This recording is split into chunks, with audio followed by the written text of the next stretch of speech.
சரியான முடிவை எடுத்திருக்கிறாரா திரு ஓ பன்னீர்செல்வம்? அதாவது அதிமுகவுக்கு அம்மா காலத்தில் மோடியா லேடியா இந்த 2014 அவங்க அந்த உருவாக்கி வச்ச கட்டமைப்பு அதை முதல்ல தகர்த்தவர் ஓபிஎஸ். அவர் முதலமைச்சராக இருந்த அந்த காலகட்டங்களில் தான் பாஜகவுக்கு அதிமுக அடிமையாகிவிட்டது, பாஜக சித்தாந்தங்களை ஊடுருவ அனுமதித்து விட்டது. இந்த அவப்பெயர் முழுக்க கூறியவர் திரு ஸ்டாலின், அதிமுகவுக்கு ஏற்படுத்தியவர் திரு ஓபிஎஸ். இது ஒன்று. அடுத்தது, ஒரு சாதிய ரீதியான அரசியலை அதிமுகவுக்கு உள்ள ஆரம்பித்து வச்சது திரு ஓபிஎஸ். அடுத்து அரசியல்ல அதிமுகவோட வரலாறே ஓபிஎஸ்ல தான் தொடங்குது. என்னது அரசியல்ல சசிகலா அவர்கள் முதலமைச்சராகிறதுக்கு முயற்சி செய்கிறார். ஒரு 2 வாரங்கள் 3 வாரங்கள் இவர் அமைதியாக இருந்திருந்தால் நீதிமன்ற தீர்ப்பு வந்த உடனே ஏதோ ஒரு சென்டிமெண்ட்டுக்காகவாவது ஓபிஎஸ் பிடிக்குதோ இல்லையோ, அம்மா இருக்கிற காலத்தில் ஓபிஎஸ் கையில் கொடுத்தாங்க, திருப்பி நம்ம கையில் வந்துருச்சு, அவங்க அம்மா கையில் வந்துருச்சு, அது மாதிரி இப்போ நம்ம ஓபிஎஸ்சியை உட்கார வச்சிருக்கலாம் என்று இவரே முதலமைச்சர் ஆகியிருக்கலாம். இவர் திரு குருமூர்த்தி அவர்கள் தான் சொன்னார், நான் தான் அவரை போய் பீச்சில் உட்கார சொன்னேன் என்று. இல்லை சார், சசிகலா முதல்வர் ஆவதற்கான முயற்சிகளை தீவிரமாக்குறாருங்கிற பிறகு தானே சார் எல்லாமே தீவிரப்படுத்தப்பட்டது. நீங்க ரிவர்ஸ்ல சொல்றீங்க. அப்போ உடனடியாக வழக்கு எடுக்கப்பட்டு உடனடியாக அதுக்கான உத்தரவுகள் பிறப்பிக்கப்பட்ட அந்த சூழல் முதலமைச்சர் அவங்க முயற்சி மேற்கொள்றாங்க, முதல்வர் ஆக போறாங்கிற பிறகுதானே ஓபிஎஸ் ரிசைன் பண்ணி சசிகலா தேர்ந்தெடுக்கப்பட்டு திமுகவுக்கு போயிட்டாரேன்னு எல்லா குற்றச்சாட்டையும் ஓபிஎஸ் மேலே இல்ல. நான் உடன் இருந்தவனுங்க. இப்ப அந்த காலகட்டங்கள்ல சசிகலா பொறுப்பு எடுத்துட்டாங்க, நிச்சயமா அதை பிஜேபி அனுமதிச்சிருக்காது. ஏன்னா அது ஓபிஎஸ்க்காக ஒன்றும் அவங்க செய்யல. சசிகலா அவர்கள் அம்மா மறைவுக்கு பிறகு காங்கிரஸ் நிலைப்பாட்டை எடுத்தாங்க. ராகுல் காந்தி, அவர் திரு நடராஜன், அந்த மாதிரி ஒரு நிலைப்பாட்டை எடுத்த பொழுது பாரதிய ஜனதா கட்சி சசிகலா அவர்களை அனுமதிக்க கூடாது என்றுதான் அவங்க எடுத்த மாதிரி தெரியல. அதை முடிச்சிடுறேங்க. அவர் கொஞ்சம் அமைதியா இருந்திருந்தா திருப்ப அது அவர்கிட்டே வந்துடும். நீங்க அதிமுகவுடைய மூத்த தலைவர், ரொம்ப நாள் அந்த கட்சியின் நிகழ்ச்சிகளை தொடர்ந்து நீங்க கவனிக்கிறீங்க. நீங்க சொல்லுங்க, ஒருவேளை சசிகலா சிறைக்கு போயிருந்தார் அப்படின்னா தினகரன் முதல்வராக ஆவதற்கான வாய்ப்புகள் அதிகமா இருந்திருக்குமா, ஓ பன்னீர்செல்வம் முதல்வர் ஆவதற்கான வாய்ப்புகள் அதிகமா இருந்திருக்குமா? யாருக்கு அந்த வாய்ப்பு, சாய்ஸஸ் யாரு அதிகம்? எனக்கு அம்மா காலத்திலேயே தெரியும், தினகரன் நானும் மிக நெருங்கிய நண்பர்களாக இருந்திருக்கிறோம். அம்மா காலகட்டங்கள்ல எங்க 2 பேரையும் அம்மா சில விஷயங்களுக்காக பல இடங்களுக்கு அனுப்பிச்சிருக்காங்க. சசிகலாவுக்கு தினகரனுக்கு எந்த காலத்திலும் மிகப்பெரிய ஒரு நல் உறவு இருந்ததே கிடையாது. நிச்சயமாக அன்றைக்கு அந்த வாய்ப்பு ஓபிஎஸ் அவர்களுக்கு வந்திருக்கும். இது ஒரு இடம். அடுத்து சரி, தர்ம யுத்தம் செய்தார். அந்த தர்ம யுத்தம் அதெல்லாம் முடிஞ்சு திருப்பி பாஜக இணைத்து வைத்தார்கள். சட்டமன்ற தேர்தல் வந்தது. அதன் பிறகு அந்த ஒற்றை தலைமை பிரச்சனை வந்தது. ஒரு குறைந்தபட்சம் ஒரு பொதுக்குழுவில் நமக்கு மெஜாரிட்டி கிடையாது. இந்த இடத்துல நம்மளை ஃபைட் பண்ணோம்னா நம்ம நிற்க முடியாது. நிச்சயமாக அவங்க ஒரு தீர்மானம் போட்டு நம்மளை, அது யாராக இருந்தாலும் யூகிச்சிடலாம். எனக்கு தெரிஞ்சு அவருக்கு இணை பொதுச் செயலாளர் வரை பேசப்பட்டது. இது தங்கமணியே ஒரு பத்திரிகை செய்தியாளர் சந்திப்பிலேயே அதை சொல்லியிருக்கிறார். அந்த டயத்தில் சரி, இன்றைக்கு நம்ம மோதினோம்னா பெருசாக இது நடக்காது, நீதிமன்றங்களில் போனாலும் பாஜக தயவில் தான் அந்த நீதிமன்றத்தை இவர் போராட வேண்டியது வரும். கொஞ்சம் ஒரு விட்டு கொடுத்து போயிருந்தாருன்னா அன்னைக்கு சஸ்டெயின் பண்ணிருக்கலாம். அடுத்த தேர்தலில் எடப்பாடி பழனிசாமி தலைமை வெற்றி பெறாத போது என்ன தவறு செய்தார் அவர்? ஓ பன்னீர்செல்வம் இந்த தவறு செய்தார் அப்படின்னு ஏதாவது சார்ஜஸ் இருக்கா? அதாவது சட்டமன்ற தேர்தல் நடக்கிற பொழுது எடப்பாடி பழனிசாமி தினகரன் தேவையை வேண்டான்னு சொல்லி ஒரு முடிவு எடுக்கிறார். அமித்ஷா முன்னிலையில் ஓபிஎஸ் வேண்டும் என்று சொல்கிறார். ஆனால் அதுக்கு முன்னாடி உள்ள பேச போற போது 2 பேரும் ஒரே முடிவு எடுத்துட்டு போறாங்க. ஆனால் உள்ள போன உடனே அந்த இடத்துல இவர் மாத்திடுறார். இதுதான் முதல் முரண் இவர்களுக்கு 2 பேருக்கு உள்ள. இரண்டாவது முரண், உள்ளாட்சி தேர்தல் நடக்குது. அன்றைக்கு அண்ணாமலை அதிக இடங்கள் வந்து கேட்கிறாரு. எடப்பாடி பழனிசாமி முடியாதுன்னு சொல்லிடுறாரு. ஆனால் ஓபிஎஸ் கொடுக்கலாம் என்று பாஜகவுக்கு ஆதரவான ஒரு நிலைப்பாட்டை வந்து எடுக்கிறார்.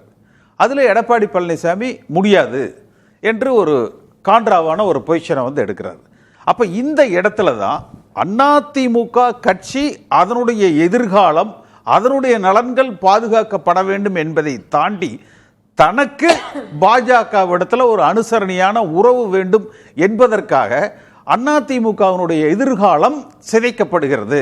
அந்த மிஸ் அண்டர்ஸ்டாண்டிங் வந்து வருது. சரி, அப்ப 2021 டிடிவி தினகரனை கூட்டணிக்கு சேர்த்துக்கலான்னு ஓபிஎஸ் சொன்னாரு. இப்ப 2026 டிடிவி தினகரனை கூட்டணியில சேர்த்துக்கிட்டாங்க. மீண்டும் பாஜகவோட கூட்டணியில சேர்த்துக்கிட்டாங்க தானே 26. அது இன்னைக்கு 26. நான் சொல்றதுங்க, ஒரு உள் அரங்கில பேசுற பொழுது இல்லைங்க, எல்லாரும் ஒன்னா இவங்களுக்குள்ள உட்கார்ந்து பேசி முடிவு பண்ணி தான் அமித்ஷாவை சந்திக்க போறாங்க. பாருங்க, என்னுடைய நிலைப்பாடு இது, சேர்த்தித்தான் ஆகணும்னு சொல்லி உள் அரங்கில் இவங்க பேசும் பொழுது என்ன வேணாலும் கருத்து பரிமாற்றங்கள் வரலாம்.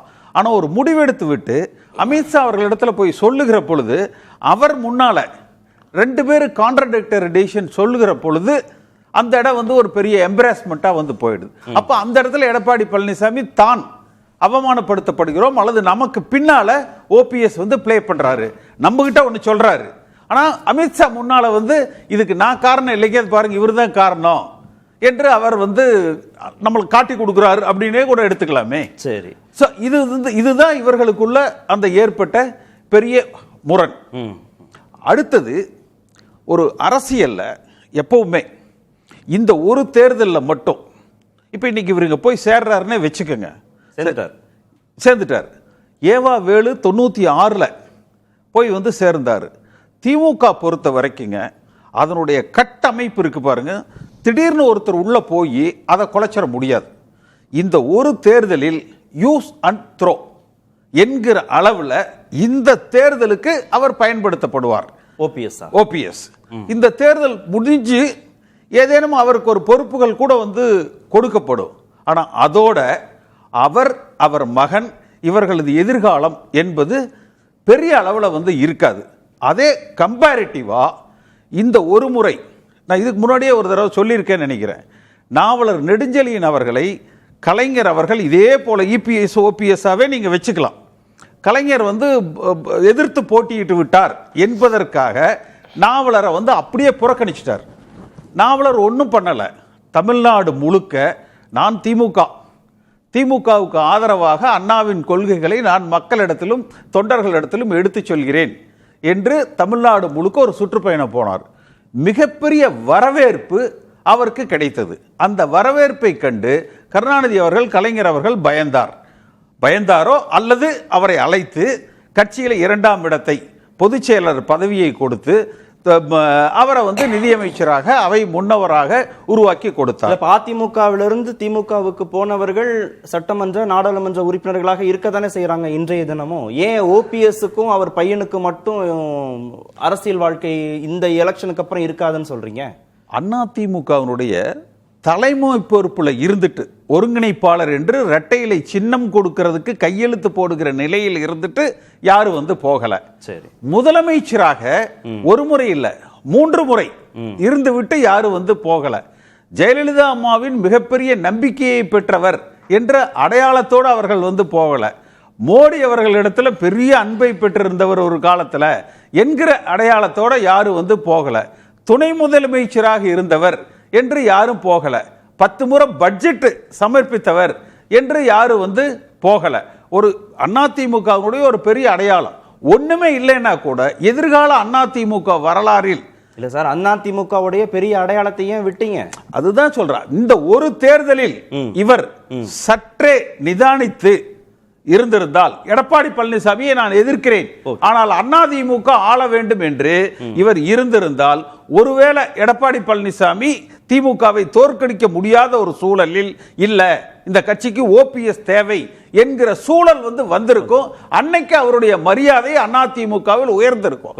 அங்க ஓபிஎஸ் அந்த திமுகவில் சேர்ந்ததுனால திமுக வெற்றி பெற்று விட்டது நிச்சயமா சொல்ல மாட்டாங்க. யூஸ் அண்ட் த்ரோன்னு சொல்றாரு. இவ்வளவு சிறப்புகள் அடிக்கிறாரு யாருக்கு? ஓபிஎஸ் யாரு? பழனிசாமி சார். இவ்வளவு சிறப்புகள் கொண்ட ஓபிஎஸ் எதுக்காக எட்டி வச்சீங்க? திமுகவுடைய அடையாளம்னே எதுக்காக எட்டி வதச்சீங்க? எதுக்காக வெள்ளம் முதுகில் குத்தினீங்க? அப்ப அவரை சேர்த்து நீங்க கட்சியை பலப்படுத்த வேண்டாமா? ரெண்டாவது அதிமுக ஆட்சி வரதுக்காக பொறுத்து இருக்கணும். அதுக்கப்புறம் எடப்பாடியை டேக்கிள் பண்ணலாம்னா அதிமுக ஆட்சி வந்து எடப்பாடி தான் பவர்ஃபுல்லா வருவாரு. அதிமுக ஆட்சி வர்றதுக்கு இல்ல, அதிமுக எப்படியும் பின்னடைவை சந்தித்து விடும். அதற்கு பிறகு டேக் ஓவர் பண்ணிடலாம். பின்னடைவு சந்திச்சா கூட நான் தான் பொதுச் செயலாளர் இருக்கணும் தானே இவங்களை சேர்க்க மாட்டேங்கிறாரு. தான் தான் பொதுச் அதனால இவங்களை சேர்க்க மாட்டேங்கிறாரு. சேர்த்தா அவருடைய பதவிக்கு பிரச்சனை வந்துருவேன். தோத்தாலும் தான் தான் பொதுச் செயலாளர் அந்த லெவல்ல அவர் இருக்கார். ஜெயித்தாலும் அவர் தான். ஜெயித்தாலும் அவர் தான். அதனால ஒண்ணும் பண்ண முடியாது.